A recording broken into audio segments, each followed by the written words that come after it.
Perkenalkan, nama saya Gratia Priscilia Pantau dari Program Studi Agroteknologi Angkatan 2020 Sekolah Tinggi Pertanian Kutai Timur kelas A.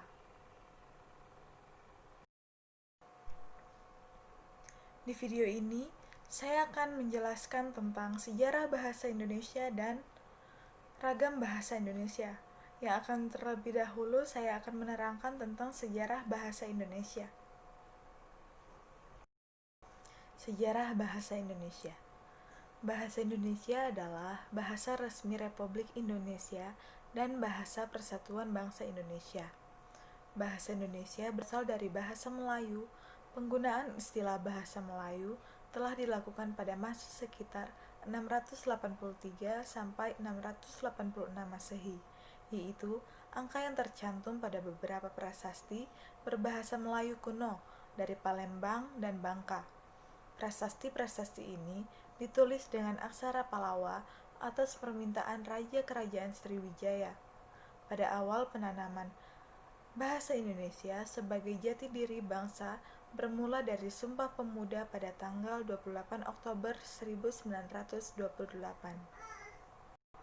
Sumber bahasa Indonesia. Sumber atau akar bahasa Indonesia adalah bahasa Melayu.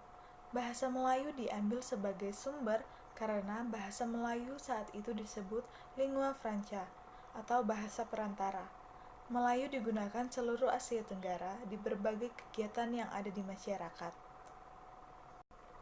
Bahasa Melayu dipakai di Nusantara, diketahui dari prasasti-prasasti yang ditemukan seperti 1. Prasasti Kedudukan Bukit, Palembang pada tahun 683. Yang kedua, Prasasti Talang Tuwo, Palembang pada tahun 684. Yang ketiga, Prasasti Kota Kapur, Bangka pada tahun 686. Prasasti Karangbrah I, Jambi pada tahun 832. Prasasti Bogor, Bogor tahun 942. Bahasa Melayu diangkat menjadi bahasa Indonesia, yaitu karena bahasa Melayu merupakan lingua franca.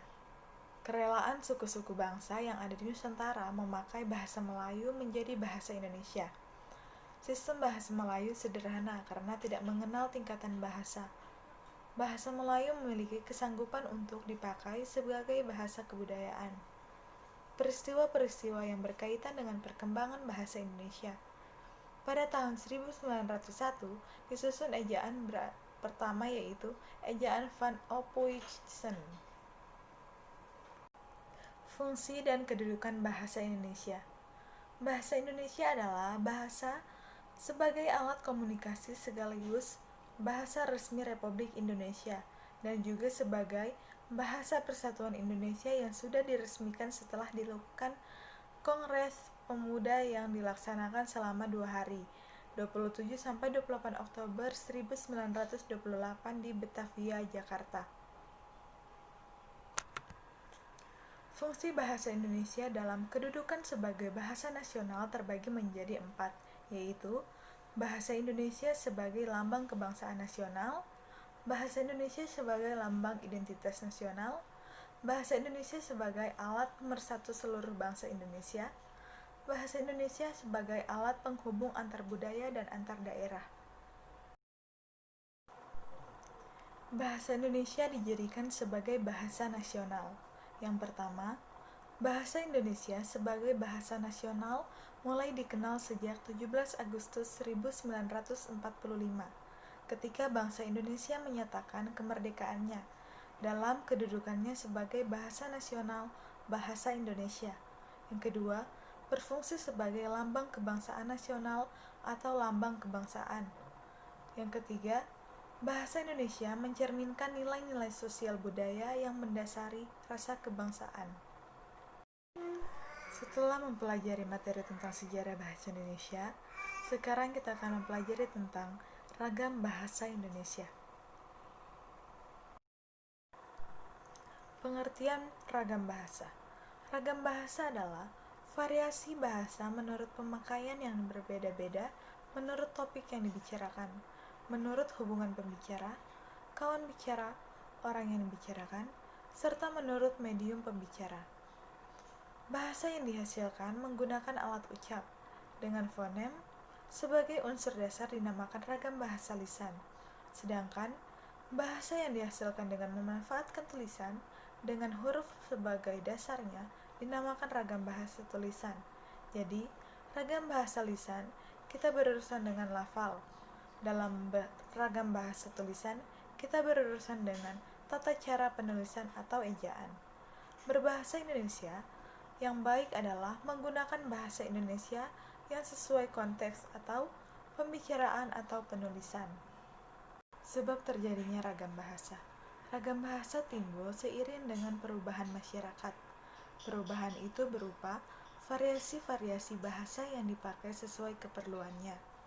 Agar banyaknya variasi tidak mengurangi fungsi bahasa sebagai alat komunikasi yang efisien. Dalam bahasa, timbul mekanisme untuk memilih variasi tertentu yang cocok untuk keperluan tertentu yang disebut ragam standar. Fungsi bahasa dalam kehidupan sehari-hari. Yang pertama, alat untuk ekspresi diri. Yang kedua, alat untuk komunikasi. Yang ketiga, alat untuk adaptasi sosial. Yang keempat, alat untuk berkomunikasi dengan sesama manusia. Yang kelima, alat untuk bekerja sama dengan sesama manusia. Yang keenam, alat untuk mengidentifikasi diri. Yang ketujuh, alat kontrol sosial dan integrasi atau penyatuan. Yang kedelapan, alat ekspresi diri. Yang kesembilan, alat untuk berpikir. Ragam bahasa dibagi menjadi 3 berdasarkan media, cara pandang, penutur, dan topik pembicaraan. Yang pertama, ragam bahasa Indonesia berdasarkan media. Dalam bahasa Indonesia, dikenal kosakata baku Indonesia, dikenal pula kosakata bahasa Indonesia ragam baku, yang sering disebut sebagai kosakata bahasa Indonesia baku, yaitu ragam bahasa lisan dan ragam bahasa tulisan. Yang kedua, ragam bahasa berdasarkan penutur. A. Ragam bahasa berdasarkan daerah. Luasnya pemakaian bahasa dapat menimbulkan perbedaan pemakaian bahasa. Bahasa Indonesia yang digunakan oleh orang yang tinggal di Jakarta berbeda dengan bahasa Indonesia yang digunakan di Jawa Tengah, Bali, Jayapura, Tapanuli, masing-masing memiliki ciri khas yang berbeda-beda. Yang B. Ragam bahasa berdasarkan pendidikan penutur bahasa Indonesia yang digunakan oleh kelompok penutur yang berpendidikan, berbeda dengan yang tidak berpendidikan, terutama dalam pelafalan kata yang berasal dari bahasa asing. C. Ragam bahasa berdasarkan sikat penutur. Ragam bahasa dipengaruhi juga oleh setiap penutur terhadap kawan bicara, atau jika lisan, atau sikap penulis terhadap pembawa atau dituliskan. Sikap itu antara lain resmi, akrab, dan santai. Yang ketiga, ragam bahasa Indonesia menurut topik pembicaraan. Berdasarkan topik pembicaraan, ragam bahasa terdiri dari ragam ilmiah, ragam hukum, ragam bisnis, ragam agama, ragam sosial, ragam kedokteran, dan ragam sastra. Contoh ragam hukum, dia dihukum karena melakukan tindak pidana. Contoh ragam bisnis, setiap pembelian di atas nilai tertentu akan diberikan. Contoh ragam sastra, cerita itu menggunakan flashback. Contoh ragam kedokteran, anak itu menderita penyakit koersi. Kesimpulan dari ragam bahasa adalah variasi bahasa menurut pemakaian yang berbeda-beda menurut topik pembicaraan, orang yang dibicarakan, serta menurut media pembicaraan dalam konteks. Ragam bahasa meliputi bahasa lisan dan tulisan. Sampai di sini materi yang dapat saya sampaikan tentang sejarah bahasa Indonesia dan ragam bahasa Indonesia. Terima kasih.